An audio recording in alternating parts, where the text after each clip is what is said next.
Romeo 4:18। उसने निराशा में भी आशा रखकर विश्वास किया, इसलिए कि उस वचन के अनुसार कि तेरा वंश ऐसा होगा, वह बहुत सी जातियों का पिता हो। Hallelujah, hallelujah. आज हम लोग परमेश्वर के वचन से यहाँ पर इब्राहिम के विश्वास के विषय में बातचीत करेंगे। किसका विश्वास? इब्राहिम का विश्वास। और जो हम विश्वास की बात करते हैं तो इब्राहिम एक ऐसा शख्स था जो हर एक विश्वासी के लिए पिता बन गया। क्या बन गया? पिता बन गया, विश्वासियों का पिता। विश्वास का पिता एक तरीके से उसे बोला जाता है।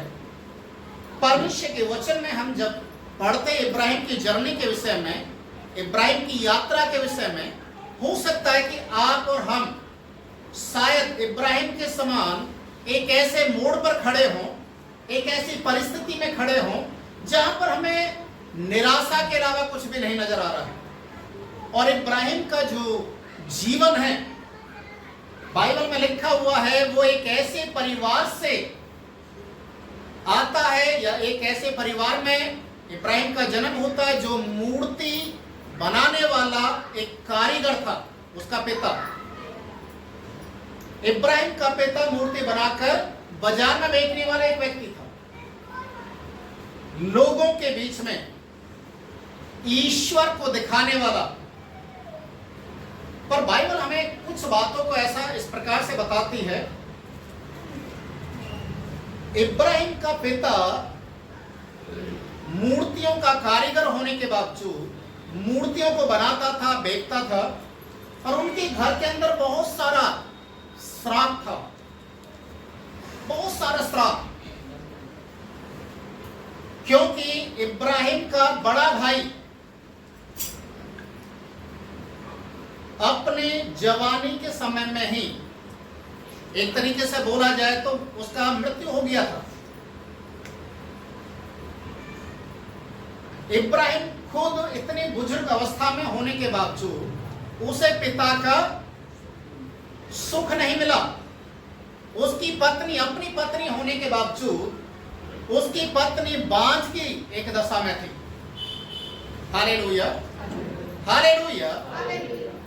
इतना ज्यादा ईश्वर के प्रति श्रद्धा रखने वाला परिवार, पर कहीं ना कहीं उनके जीवन के अंदर श्राप बना हुआ था, जिसके चलते ये परिवार पनप नहीं पा रहा था। और मैं आज आपको बताना चाहता हूं, परमेश्वर के वचन के अनुसार जब आप देखते हैं, बाइबल में इस प्रकार से लिखा हुआ है, परमेश्वर का न्याय, परमेश्वर का दंड स्वर्ग से उन लोगों के ऊपर प्रकट होता है जो सत्य को अधर्म से दबाने की कोशिश करते हैं। जो जीवित परमेश्वर, अविनाशी परमेश्वर को नाश होने वाली चीजों में बदल देते हैं, उनके ऊपर परमेश्वर का न्याय स्वर्ग से प्रकट होता है। परमेश्वर के वचन में साथ ये भी लिखा हुआ है कि जो परमेश्वर को छोड़कर किसी और को परमेश्वर का दर्जा देते हैं, वो परमेश्वर की नजरों में श्रापित कहलाते हैं। Hallelujah, hallelujah. आज हम देखते हैं पूरी दुनिया के अंदर इंसान, जानवर, पशु पक्षी, रेंगने वाले जंतु, इनकी समानता में ईश्वर को लोगों ने क्या कर दिया है? बदल डाला है, जो नाश होने वाले हैं। परमेश्वर का न्याय स्वर्ग से ऐसे लोगों के ऊपर प्रकट होता है। और जब परमेश्वर का न्याय आता है प्रियो, शायद आप लोग ऐसा सोचते होंगे कि परमेश्वर से आसमान फट जाएगा, बिजली कड़क जाएगी, ऐसा हो जाएगा, जमीन फट जाएगी, ऐसे परमेश्वर का न्याय आता है। नहीं, ऐसा नहीं है। परमेश्वर का न्याय हर एक प्रकार से आता है, और जो व्यक्ति परमेश्वर के खिलाफ में जाता है या परमेश्वर के खिलाफ में पाप करता है, वो व्यक्ति जानता है कि उसके जीवन में, उसके घर में अगर कोई घटना घट रही है तो उसका कारण वो खुद है। Hallelujah, hallelujah. परमेश्वर के वचन में अगर मैं इब्राहिम के विषय में कुछ बातें और आपको बताना चाहूं तो ये बाइबल के अंदर नहीं लिखी हुई है, पर जब आप बाइबल से रिलेटेड या इब्राहिम या किसी और के विषय में आप और किताबों को जब पढ़ेंगे, उनकी जर्नी के विषय में पढ़ेंगे, उनके विश्वास के विषय में पढ़ेंगे, तो आपको मालूम चलेगा एक दिन इब्राहिम जो अपने पिता के साथ मूर्तियों को बना रहा था, उनको कलर कर रहा था, वो मन ही मन एक बात सोचने लगा और अपने पिता से बोलने लगा कि पिताजी, आप इतनी अच्छी मूर्ति बनाते हैं, इतने अच्छे डिजाइन बनाते हैं, पर क्या वास्तव में ईश्वर है? तो उसके पिता ने बोला, हाँ, ये ईश्वर है, पूरी दुनिया को बनाने वाला यही ईश्वर है। तो इब्राहिम ने अपने पिता से दूसरा प्रश्न किया, जब यही ईश्वर है तो आप ईश्वर को कैसे बना सकते हैं? Hallelujah, hallelujah. जब यही ईश्वर है तो ईश्वर को आप कैसे बना सकते हैं? बड़ा कौन हो गया? आप बड़े हो, आप ईश्वर को बना रहे हैं। हाँ, आप बड़े हैं क्योंकि आप ईश्वर को जन्म दे रहे हैं। ईश्वर को तो कभी किसी ने देखा ही नहीं है, तो आप कैसे उसका रूप बना सकते हैं? तो इब्राहिम का पिता हमेशा इब्राहिम को डांट कर रखता था कि ये हमारा बिजनेस है, हमारा रोजगार है, इसलिए कुछ भी नहीं बोलना, जैसा चल रहा वैसा चलने देना। एक दिन इब्राहिम का पिता इब्राहिम को एक जिम्मेदारी देकर गया कि मैं जा रहा हूं बाजार किसी काम से, ये जो मूर्तियां जहां पर बनाते थे, जो उसका वर्कशॉप था, उसके लिए बोला कि कोई भी व्यक्ति, कोई भी पशु पक्षी इसके अंदर ना जाए, क्योंकि उस समय मकान तो होते नहीं थे, टेंट ज्यादातर लोग बना के रखते थे। इस टेंट के अंदर कोई भी ना जाए, देखभाल करना। इब्राहिम ने बोला, ठीक है पिताजी, आप जाइए। पिताजी गया, इब्राहिम अंदर गया टेंट के अंदर और देखा जो सबसे बड़ी मूर्त बनी हुई थी, उसको जो डंडा लिया, पहले सारी मूर्तियों को तोड़ दिया जितनी भी थी अंदर में, छोटी मोटी टेढ़ी बेढ़ी सबको तोड़ दिया और उस डंडे को बड़ी मूर्त के हाथ में थमा दिया। शाम के टाइम जब इब्राहिम का पिता आया तो इब्राहिम से पूछा, कोई अंदर तो नहीं गया? बोला, नहीं पिताजी, आपने बोला था अंदर नहीं जाना, किसी को घुसने नहीं देना। मैंने किसी को घुसने नहीं दिया, पर अंदर से अजीब सी लड़ाई की आवाज आ रही थी। मुझे ऐसा लग रहा था अंदर में आपस में कोई लड़ रहा झगड़ रहा है। तो इब्राहिम का पिता सोचने लग गया कि अंदर में कोई लड़ रहा झगड़ रहा, मतलब जाकर देखा तो उसकी आंखें खुली की खुली रह गई, उसकी सारी मेहनत को क्या कर दिया? पूरा तोड़ दिया। इब्राहिम के पिता को इतना गुस्सा आ गया, बोलने लगा, ये क्या हुआ? इनको किसने तोड़ा? इब्राहिम बोलने लगा कि ये सारे भगवान आपस में लड़े थे, मैं सुन रहा था आवाज, बाहर में बैठकर मैं सुन रहा था, इनके अंदर में लड़ाई हो रही थी और इन्होंने एक दूसरे को मारा पीटा है, इसलिए सारे तोड़ दिए, और सबसे बड़े के हाथ में देखो डंडा है, इसने सबको मारा। तो इब्राहिम का पिता उस समय समझ गया कि ये हमारे विश्वास पर चलने वाला व्यक्ति नहीं। और उसके बाद इब्राहिम खोज करने लग गया कि कोई तो ईश्वर है, कोई तो परमेश्वर है जो सारी सृष्टि को बनाने वाला है। मूर्तियां ईश्वर नहीं हो सकती। तब परमेश्वर ने उसके विश्वास को देखा, उसके अंदर की जो तड़पन थी उसको देखा, तो ईश्वर के प्रति एक खोज कर रहा है। उत्पत्ति की किताब 12वें अध्याय को जब आप पढ़ेंगे उसके पहले पद से, तो वहां पर लिखा है परमेश्वर ने इब्राहिम की उस खोजबीन को पूरा किया और परमेश्वर ने उसे दर्शन देकर बातचीत की और बोला अपने पिता अपनी जन्मभूमि को छोड़कर उस देश क्यों निकल जहां पर मैं तुझे लेकर जाऊंगा, मैं तुझे आशीष दूंगा, जो तुझे श्राप देगा मैं उसे श्राप दूंगा, जो तुझे आशीष देगा मैं उसे आशीष दूंगा, तू अन्य जाति लोगों के लिए आशीष का मूल ठहरेगा। Hallelujah, hallelujah. इब्राहिम ने 1 मिनट भी नहीं लगाया, उसने तुरंत निर्णय ले लिया क्योंकि ईश्वर की बुलाहट उसे मिल चुका है। उसने अपनी पत्नी से बोला कि परमेश्वर का दर्शन मुझे हुआ है,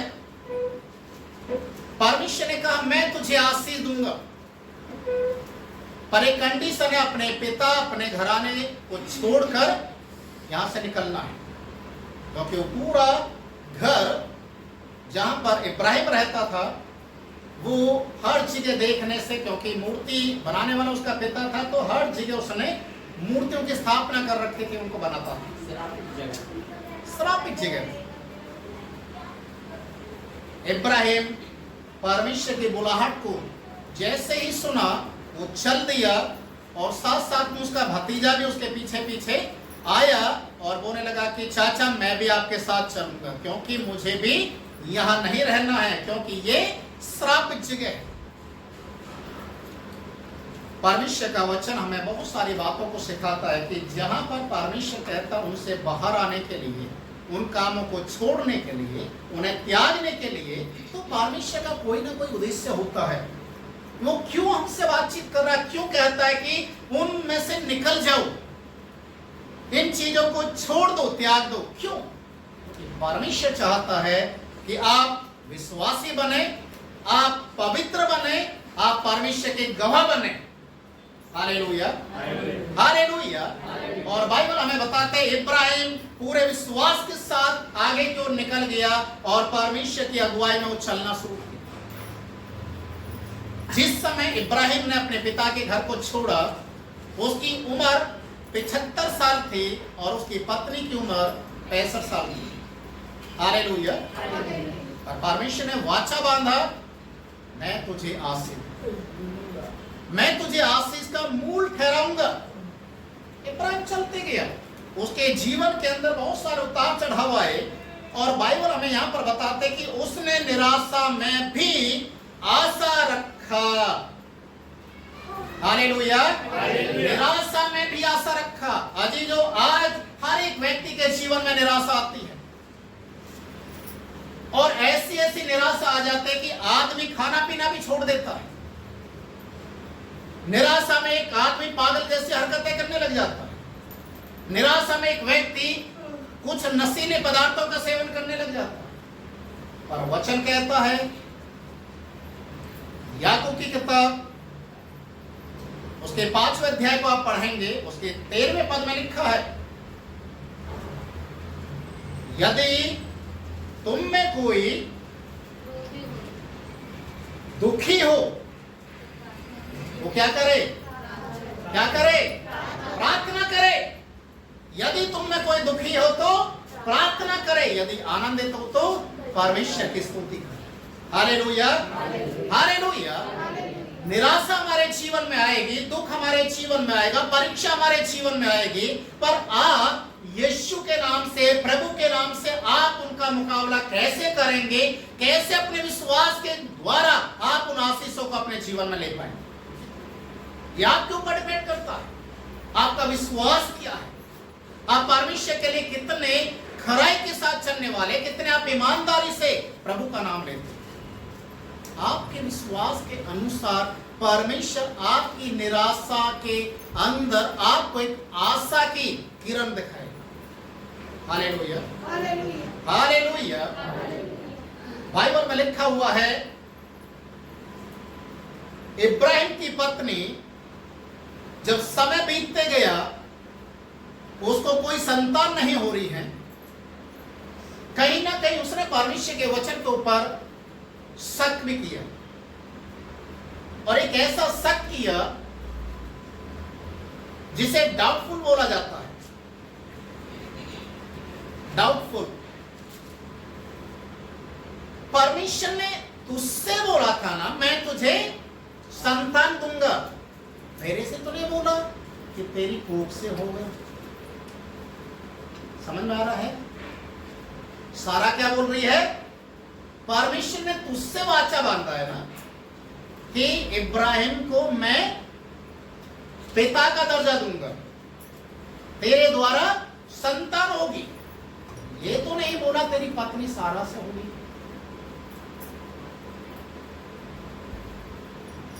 इब्राहिम थोड़ी देर के लिए बिल्कुल साइलेंस हो गया। उसको समझ में नहीं आ रहा कि मैं अपनी औरत को किस तरीके से समझाऊं। उसकी पत्नी ने अपनी दासी जो उसके साथ में उसके घर का काम करती थी, उसको सामने खड़ा कर दिया और बोला तू इससे शादी कर, इसके द्वारा जो संतान पैदा होगा वो भी तो तेरा ही कहलाएगा। इब्राहिम ने अपनी पत्नी की बात को रखने के लिए, कभी कभी आदमी कुछ ऐसे फैसले ले जाता है अपनी पत्नी के डर की वजह से या किसी के कारण से भी। इब्राहिम ने शादी कर लिया और जैसे ही शादी किया कुछ समय के बाद उसकी जो दासी थी वो गर्भवती होगी, और जब गर्भवती होगी तो क्या हुआ मालूम है? उसका एक बेटा हुआ। वो सारा को दिखाने लगी कि तू तो बांझ की बांझ रहेगी, पर मेरे पेट के अंदर इब्राहिम की संतान है। Hallelujah, hallelujah.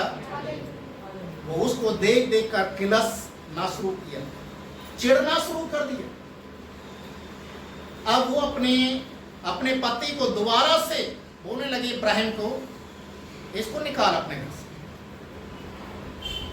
मैं जब इसको देखते हूं तो मुझे अंदर ही अंदर चिढ़ होने लग जाता है, इसे निकाल। इब्राहिम बेचारा,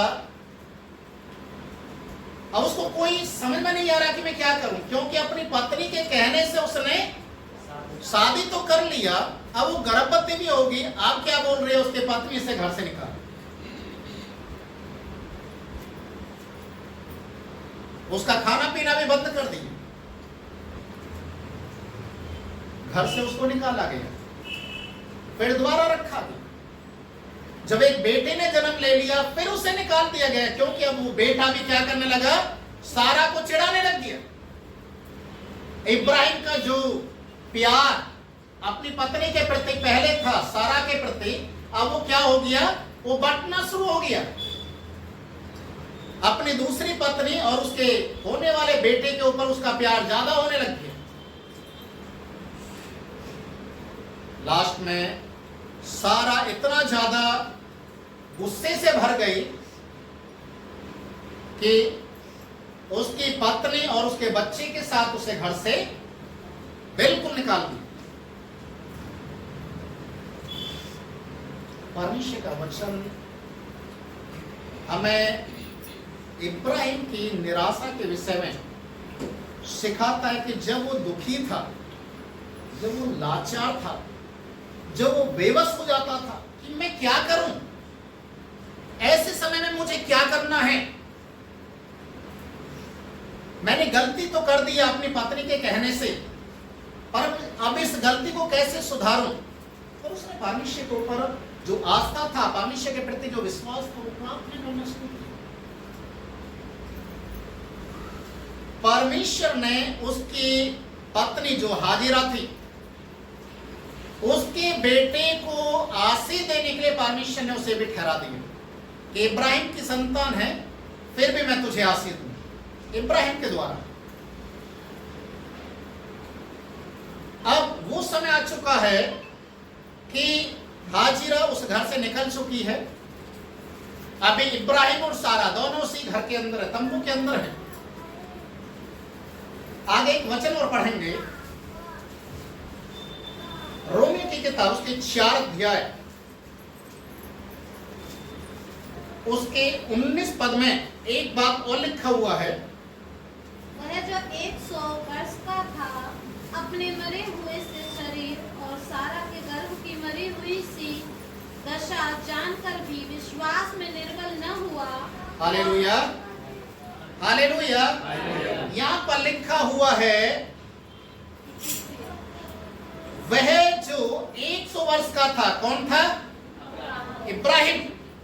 इब्राहिम 100 वर्ष मतलब 100 साल का हो चुका है और अपने मरे हुए से शरीर और सारा के गर्भ की मरी हुई दशा को देखकर खुद भी उसका पौरुषत्व जो था, क्योंकि 100 साल की उम्र में एक व्यक्ति का पौरुषत्व पूरा खत्म हो जाता है।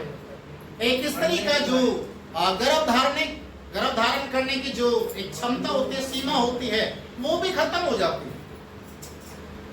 बाइबल में लिखा हुआ है अपनी पत्नी के मरे हुए गर्भ को वो देखता था तो भी उस वाचा को याद करता था, उस परमेश्वर को याद करता था, उस परमेश्वर के कहे हुए एक एक शब्द को याद करता था कि परमेश्वर ने कहा है मैं तुझे आशीष दूंगी, मैं तुझे आशीष दूंगा, मैं तुझे सारी जातियों के लिए एक आशीष का पिता ठहराऊंगा। निराशा में भी आशा रखा।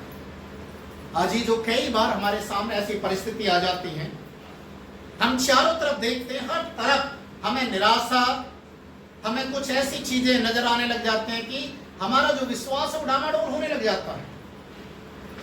पर हम इब्राहिम के जीवन से एक बात को देखते हैं कि उसके चारों तरफ निराशा होने के बावजूद वो अपने शरीर को देख रहा है, तो वो इस चीज को महसूस कर रहा है कि अब मैं पिता बनने की क्षमता नहीं रख पाता, या मेरा शरीर इस लायक नहीं है कि मैं अब पिता बन सकूं। और अपनी पत्नी को जब वो देख रहा है, क्योंकि वो पत्नी से प्रेम करता था, इसलिए तो उसके हाँ में हाँ करते हुए बड़े बड़े फैसले भी ले सका।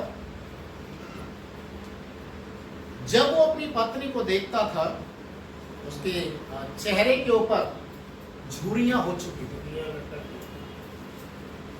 हालेलुया। वो एक ऐसी कंडीशन में थे, लिखा है कि मरे हुए गर्भ की दशा। मरे हुए गर्भ का दशा का मतलब तो जानते होंगे ना, मरा हुआ है।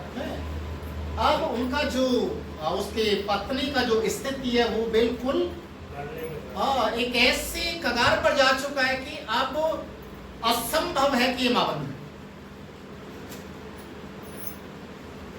अजी जो जब इब्राहिम अपनी पत्नी के साथ उस तंबू में रहता था, अपनी पत्नी से बातचीत करता था, परमेश्वर के बारे में बातचीत करता था, परमेश्वर के प्रति जो विश्वास और ईमान है उसके विषय में बातचीत करता था, तो कहीं ना कहीं सारा का जो विश्वास था वो डामाडोल हो जाता। वो सोच में पड़ जाती थी कि परमेश्वर ने क्या सचमुच में तेरे से बातचीत किया, कहीं गलती तो नहीं कर दिया कि हम अपनी जन्मभूमि को छोड़कर आ गए। क्योंकि समय बीतते जा रहा है। 75 साल की उम्र में परमेश्वर ने इब्राहिम से बातचीत की और अब वो 100 साल का हो गया, 25 साल हो गया, कोई संतान नहीं है। और उसकी दूसरी पत्नी से संतान हुआ तो उसको भी घर से निकलवा दिया गया। क्या करना है? परमेश्वर के वचन में इसके 20वें पद में एक बात और लिखा हुआ है, रोमियो 4 का 20। और न अविनाशी होकर परमेश्वर अविश्वासी होकर और न अविश्वासी होकर परमेश्वर की प्रतिज्ञा पर संदेह किया, पर विश्वास में दृढ़ होकर परमेश्वर की महिमा की। Hallelujah, hallelujah. विश्वास में निर्बल नहीं हुआ। अविश्वास की दशा में जाने के बाद भी उसने अविश्वास को अपने जीवन के ऊपर हावी नहीं होने दी। आज हमारे जीवन के अंदर अविश्वास आ जाता है, हम हताश हो जाते हैं, हम निराश हो जाते हैं। कैसे होगा? 1 साल हो गया प्रार्थना करते हुए, 2 साल हो गया, 5 साल हो गया, क्यों परमेश्वर मेरी नहीं सुन रहा?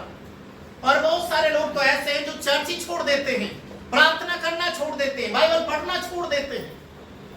और यहां पर इब्राहिम के विश्वास के विषय में बातचीत हो रही है। उसने 25 साल तक, याद रखिए 25 साल तक परमेश्वर की प्रतिज्ञा पूरे होने का इंतजार किया। Hallelujah, hallelujah. आज आपका विश्वास है क्या? किस तरीके का विश्वास है? आज आपको परमेश्वर के सामने खड़ा होकर अपने विश्वास की परिभाषा को समझना पड़ेगा, परमेश्वर को जवाब देना पड़ेगा कि आपका विश्वास है क्या। हालेलुया। उत्पत्ति की किताब 15 अध्याय उसके 5वें पद को हम देखेंगे कि इब्राहिम के जीवन में जब निराशा आती थी, जो अपनी पत्नी के साथ तंबू में रहता था, जब उसके मरे हुए गर्भ को देखता था तो इतना ज्यादा दुखी हो जाता था, निराश हो जाता था। अपनी पत्नी की बातों को सुन सुनकर कई बार वो इतना ज्यादा दुखी हो जाता था। उस समय इंतजार करता था कि कोई ऐसा शख्स, कोई ऐसा व्यक्ति मेरे पास आए, कोई ऐसी वाणी मेरे पास आए जिसको मैं सुनने के कारण से अपनी इस निराशा के ऊपर विजय को पा सकूं। और उसने उसको बाहर ले जाके कहा, आकाश के पक्षियों की ओर दृष्टि करके तारागण को गिन, क्या तू इनको गिन सकता है? फिर उसने उससे कहा, तेरा वंश ऐसा ही होगा। Hallelujah, hallelujah. यहाँ पर लिखा हुआ है, जब वो तंबू में अपनी पत्नी के साथ अपनी पत्नी के मरे हुए से शरीर को देखता था, अपने शरीर को जब देखता था, अपनी पत्नी की बातों को सुनता था, तो कहीं ना कहीं उसे निराशा, कहीं ना कहीं अविश्वास उसके जीवन में हावी होने के लिए कोशिश करता था। और उसी समय प्रिय भाई और बहनों याद रखिए, उसी समय परमेश्वर आवाज देता था। क्या आवाज देता था? हे इब्राहिम, बाहर आ जा। कहां से? तंबू से बाहर आ जा। आज भी परमेश्वर कहता है, मेरे बेटा और बेटी अपनी निराशा से बाहर आ जा, अपने दुख और अपनी समस्याओं से बाहर आ जा, क्योंकि वो आज भी आवाज देता, आज भी वो बोलता, आज भी उसके नाम में सामर्थ्य है। Hallelujah, hallelujah. परमेश्वर इब्राहिम को बुलाता था। कहां से बुलाता था? तंबू से। और तंबू में क्या था? निराशा। उसकी पत्नी का मरा हुआ गर्भ की दशा। हालेलुया। अविश्वास और निराशा था। परमेश्वर ने आवाज दिया, बाहर आ। जैसे ही बाहर आया इब्राहिम, परमेश्वर ने दिखाया, आसमान को देखेंगे। Hallelujah, hallelujah.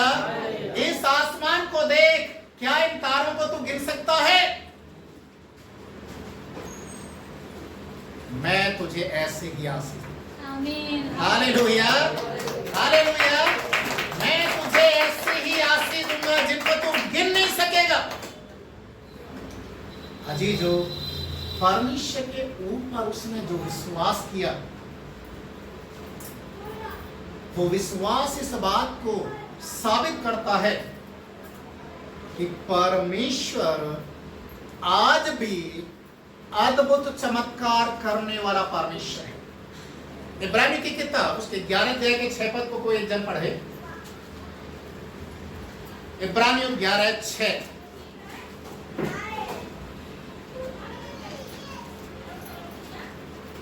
और विश्वास बिना उसे प्रसन्न करना अनहोना है, क्योंकि परमेश्वर के पास आने वाले को विश्वास करना चाहिए कि वह है और अपने खोजने वालों को प्रतिफल देता है। हालेलुया। यहाँ पर लिखा हुआ है, विश्वास के बिना परमेश्वर को प्रसन्न करना अनहोना है। जब तक आपके अंदर विश्वास अपने आप से प्रकट नहीं होगा, जब तक आपका विश्वास प्रभु में अटूट नहीं होगा, तब तक परमेश्वर आपके विश्वास को खराई पर जांचना शुरू करेगा। हालेलुया। जब आपका विश्वास खराई पर, खराई का मतलब होता है आग की भट्टी के अंदर से आपके विश्वास को परमेश्वर परखना चाहेगा,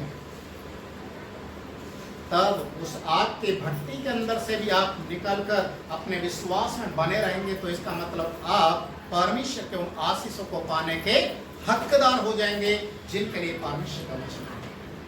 हालेलुया, हालेलुया। परमेश्वर के वचन में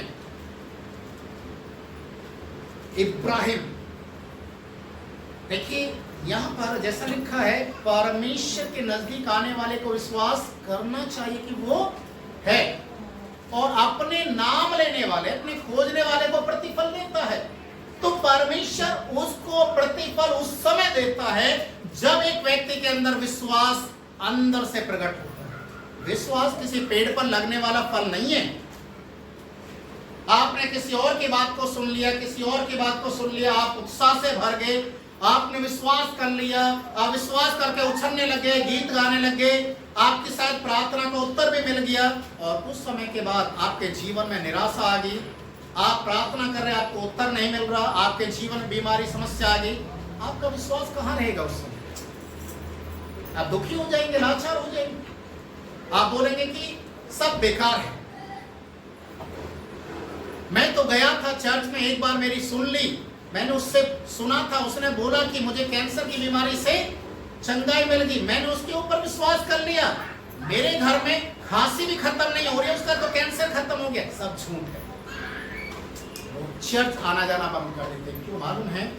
क्योंकि एक व्यक्ति के विश्वास को देखकर वो विश्वास कर रहा है, उसका खुद का विश्वास नहीं है।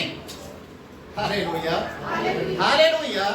जिस दिन उसका खुद का विश्वास हो जाएगा, जी जो यहाँ पर लिखा है, परमेश्वर के पास आने वाले को विश्वास करके ही आना पड़ेगा कि मेरे लिए परमेश्वर अद्भुत चमत्कार करने की सामर्थ्य रखता है, और वो करेगा।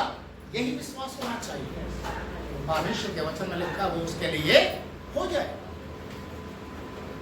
इब्राहिम का विश्वास क्या था मालूम है?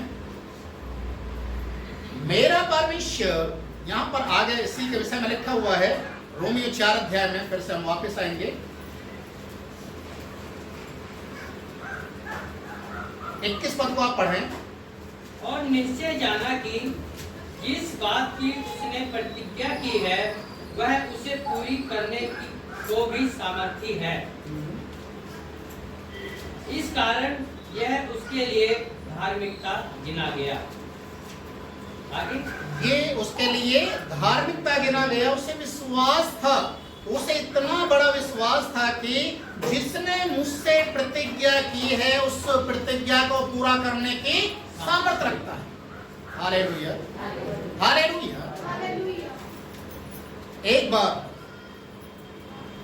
सदरक, मेशक, अबदनगो, ये 3 जवान लड़के, इन्होंने सुना था परमेश्वर की व्यवस्था के विषय में कि जो वचन पर चलने वाला व्यक्ति है, यदि वो आग में होकर जाएगा तो आग उसे जला नहीं सकेगी, यदि पानी में होकर निकलेगा तो पानी उसे डुबा नहीं सकेगा। सुना था। एक समय ऐसा आ गया कि उनके सामने परीक्षा की घड़ी आ गया, या तो मूरत के सामने दंडवत करो, नहीं तो आग के भट्टे में जाने के लिए तैयार हो जाए। Hallelujah, hallelujah. इन तीनों ने बोला,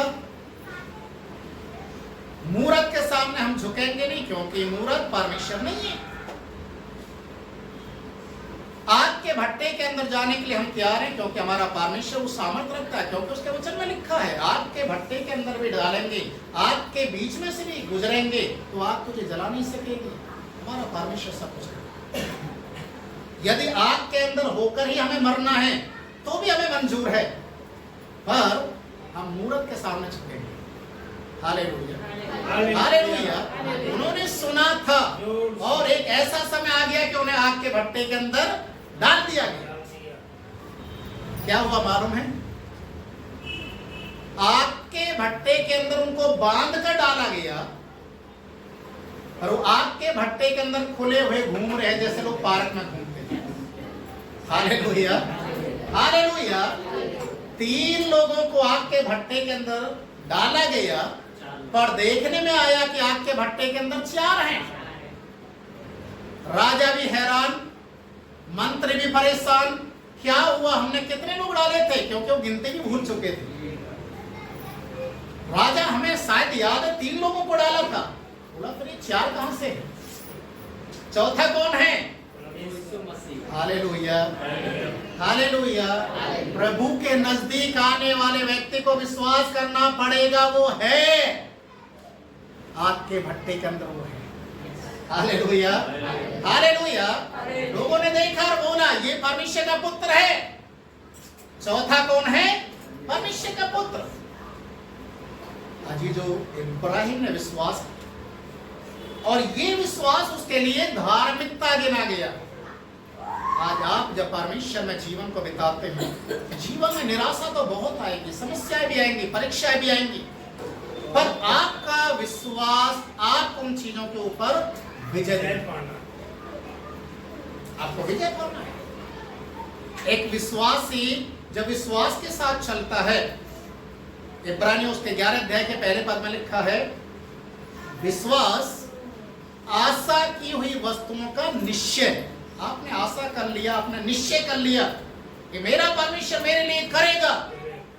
अनदेखी वस्तुओं का प्रमाण है, जिन चीजों को आप नहीं देख रहे हैं उन चीजों को आप विश्वास में देखेंगे कि वो है। और इब्राहिम ने यही विश्वास किया कि मैं अन्य जातियों के लिए भी पिता मैं बनूंगा, मेरे वंश के द्वारा पूरे पृथ्वी के लोग आशीष को पाएंगे। मेरा वंश, मेरा परमेश्वर पत्थरों से भी पैदा कर सकता है। Hallelujah, hallelujah. मेरे लिए संतान पत्थरों से भी पैदा कर सकता है। जब परमेश्वर ने 100 साल में इब्राहिम को एक बेटा दिया, उसकी उसी पत्नी के द्वारा जिसका गर्भ मर चुका था, उसी पत्नी के द्वारा परमेश्वर ने एक पुत्र दिया। और जब वो पुत्र बढ़ते गया और जब वो जवानी की ओर कदम रखा, इब्राहिम सारा अपने बेटे से इतना ज्यादा मोहब्बत करना, प्रेम करना शुरू कर दिया कि जो स्थान परमेश्वर को देना चाहिए था, कहीं ना कहीं उसमें कमी आने लगी। लोग कहते हैं ना कि जब किसी की शादी होती है तो अपनी पत्नी से बहुत प्रेम करता है, जब बच्चे होने लग जाते हैं तो वो प्रेम बढ़ने लग जाता है, और वो बढ़ते बढ़ते ऐसा होता है कि पत्नी फिर उसको कूड़ा नजर आने लग जाती। परमेश्वर ने देखा कि इब्राहिम जो मुझसे प्रेम करना चाहिए, मुझे जो स्थान देता था, अभी वो कहीं ना कहीं कमी आ रही है। परमेश्वर ने बोला अपने बेटे को लेकर पहाड़ की ओर चल, वहां उसे बलि कर।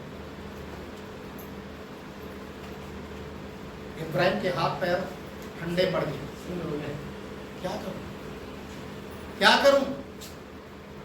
अगर मैंने गलती से अपनी पत्नी को बता दिया, वो जबरदस्ती मेरी शादी जब दूसरी औरत से करवा सकती है, तो अपने बेटे का जब जिक्र आएगा कि परमेश्वर को बलि करना, तो जाने देगा? वो हो सकता खुद मर जाए, पर इसको जाने नहीं देगा। उसने अपनी पत्नी को कुछ नहीं किया। परमेश्वर की वाचा, परमेश्वर के वादे, परमेश्वर की बुलाहट को जाना, और परमेश्वर ने जो करने के लिए बोला उसको उसने पहला स्थान दिया। और अपने बेटे को लेकर सारी तैयारी के साथ, लकड़ी भी ले लिया, मसाले भी ले लिया, चाकू भी ले लिया, और गधे के ऊपर बांधकर अपने दासों के साथ चल दिया। अपने सेवकों से बोला तुम यहाँ पहाड़ के पास ही खड़े रहो, मैं अपने बेटे को लेकर जा रहा हूँ परमेश्वर को बलि करने। ऊपर लेकर चला गया, वेदी तैयार कर लिया, लकड़ी सजा दिया। अब बेटा बोल रहा है पिता, लकड़ी भी है, मसाल भी है, चाकू भी है, बलि करने का जो भेड़ है वो कहाँ है? इब्राहिम को फिर वहां पर एक झटका लगा। अपने बेटे को क्या जवाब? बोला परमेश्वर हो पाएगा। बेटा समझदार था, आज्ञाकारी था, वो समझ गया कि यहाँ कुछ दिखाई नहीं दे रहा, इसका मतलब है बलि किसको होना है? मुझे होना है। वो चुपचाप उस वेदी के ऊपर लेट गया और बोला कि जो तेरे परमेश्वर ने तुझे बोला है उसी को बोला। Hallelujah, hallelujah. और वो अपने बेटे को चाकू लेकर उसको बलि करने के लिए जैसे ही हाथ को बढ़ाया, आसमान से आवाज आ गई, इब्राहिम अपने बेटे को चोट मत पहुंचे। मैंने तुझे देख लिया है, मैं तुझे जान चुका हूं कि मुझसे बढ़कर तेरे लिए और कुछ भी नहीं। Hallelujah, hallelujah. मैं तेरे इसी बेटे के द्वारा मैं बहुत से लोगों को आशीष दूंगा। और परमेश्वर ने जैसे ही उससे बातचीत किया और बोला कि बलि के लिए मेढ़े तेरे पास है, भेड़ तेरे पास है, और उसने देखा उसी समय वहां पर एक भेड़ भी नजर। हालेलुया। निराशा के अंदर देखिए, जब आप चलते हैं विश्वास में, जीवन में बहुत सारी चीजें आएंगी। हो सकता है किसी के द्वारा आपको ठोकर लगे, हो सकता है अपने ही घर के लोग आपके खिलाफ में बोलने लग जाए, आपका मजाक बनाने लग जाए, हो सकता है बहुत सारी चीजें आना संभव है। हो सकता है पड़ोस या कोई अननोन पर्सन आपको आकर यीशु मसीह के नाम से कि आप यीशु को जानते, आपके ऊपर हाथ उठाने लग जाए। आज जो अपने विश्वास से भटकना नहीं है। हालेलुया। अपने विश्वास में मजबूत रहना है। जैसे सदरक मेशक अबेदनगो ने कहा कि आग के भट्टे में भी जाने के लिए हम तैयार हैं, हमारा परमेश्वर वहां से भी निकालने की सामर्थ्य रखता है। इब्राहिम ने विश्वास किया कि मैं कितनी भी निराशा में होने के बावजूद भी मेरी आशा मेरा परमेश्वर है, वो मुझे निराशा में रहने नहीं देगा। और इसलिए उसे विश्वासियों का आज पिता कहते हैं, क्योंकि वो पिता कहलाने के योग्य उसने अपने जीवन के अंदर ऐसे विश्वास को कमाया है। हालेलुया। सो आज आप और मुझे भी परमेश्वर के वचन के अनुसार इब्राहिम के वो जीवनी को आपको देखना। इब्राहिम के जीवन में किस तरीके से सतावट आया, यहाँ तक कि उसने बहुत सारे युद्ध भी लड़े। कई बार उसकी पत्नी, उसके भतीजे गुलामी में भी चले गए, उनके पास में जाकर उनको छुड़ाने के लिए उसने बहुत कुछ किया। तब कभी परमेश्वर के वचन पर शक या शंका नहीं किया, परमेश्वर के वादे को कभी भी झूठा नहीं कराया। आज जो यही है आपकी जो ताकत है, यही आपकी स्ट्रेंथ है, प्रभु के ऊपर भरोसा रखें। Hallelujah, hallelujah. आइए सभी अपनी आंखों को बंद करें, हम प्रार्थना